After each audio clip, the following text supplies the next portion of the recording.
नमस्कार मंडळी, आज आपण बघणार आहे बीन्सची भाजी म्हणजे चवाळीची भाजी आणि पुरी।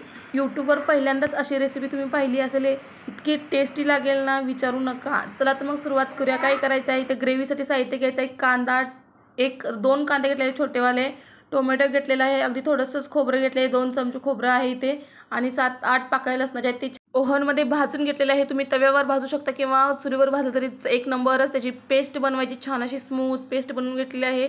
इथं काय केलेलं आहे, एक कढई घेतलेली आहे। कढईमध्ये साधारण 1 पळी ते 1.5 पळी तेल घ्यायचं आहे।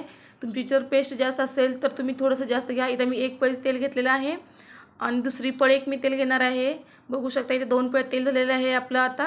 आता यामध्ये काय करायचं आहे, मगाशी जी ग्रेव्ही केली ना, ती ग्रेव्ही यामध्ये ओतायची आणि ती छान अशी भाजून घ्यायची आहे। बघू शकता इथे काय मी एका हाताने व्हिडिओ करत असते आणि एका हातात कॅमेरा पकडला असतो, त्यामुळे काय वेळेस मी शूट करू शकत नाही, असा प्रॉब्लेम होतोय माझा। मी लवकरच स्टँड ही घेणार आहे।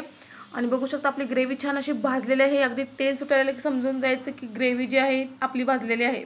आजची आपली टिप आहे, कांदा लसूण आहे ते ऑलरेडी भाजून घ्यायचं, जेणेकरून त्याचा कच्चा जो वास असतो किंवा कच्ची जी टेस्ट असते ती येत नाही ग्रेव्हीला आपल्या। चला, कशी वाटली टिप ती कमेंट करून नक्की सांगा।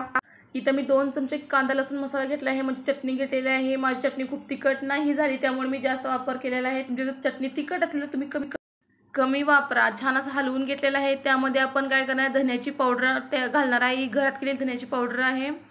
आणि त्यानंतर कोणत्याही प्रकारचा गरम मसाला वापरा। मी विकतचा गरम मसाला टाकलेला आहे। साधारण 1 चमचा गरम मसाला आणि 1 चमचा धन्याची पावडर होती, ती छान अशी आपल्याला पूर्ण हलवून घ्यायची आहे। त्यानंतर अगदी थोड्याच वेळानंतर मी काय केलेलं आहे, ज्या मिक्सरच्या भांड्यामध्ये आपण ग्रेव्ही घेतली त्यातच थोडंसं पाणी ओतून यामध्ये घातलं आहे। ते पाणी बघा किती छान असं आटत आलेलं आहे आणि थोडासा असा कट सुटलेला आहे। त्याच वेळी जेव्हा कट सुटते त्याच वेळी तुम्ही त्यामध्ये हे शिजवलेले बीन्स आहेत, त्याला 4 शिट्ट्या देऊन छान असे शिजवून घेतलेले बीन्स आहेत मी कुकरला, ते यामध्ये मी घातलेले आहेत आणि पूर्ण असं हलवून घेतलेलं आहे। आणि वरून साधारण अर्धी वाटी पाणी पुन्हा मी यामध्ये टाकलेलं आहे। छान असं मी हलवून घेणार आहे आणि आता कमी गॅसवर हे छान असं शिजवून देणार आहे।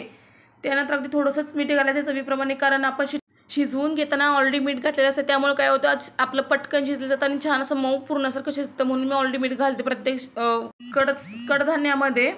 आणि इथं काय केलेलं आहे, मी कसुरी मेथीचा वापर केलेला आहे। तुमच्याजवळ कोथिंबीर असेल तरी चालेल, माझ्याजवळ कोथिंबीर नव्हती म्हणून मी कसुरी मेथीचा वापर केलेला आहे।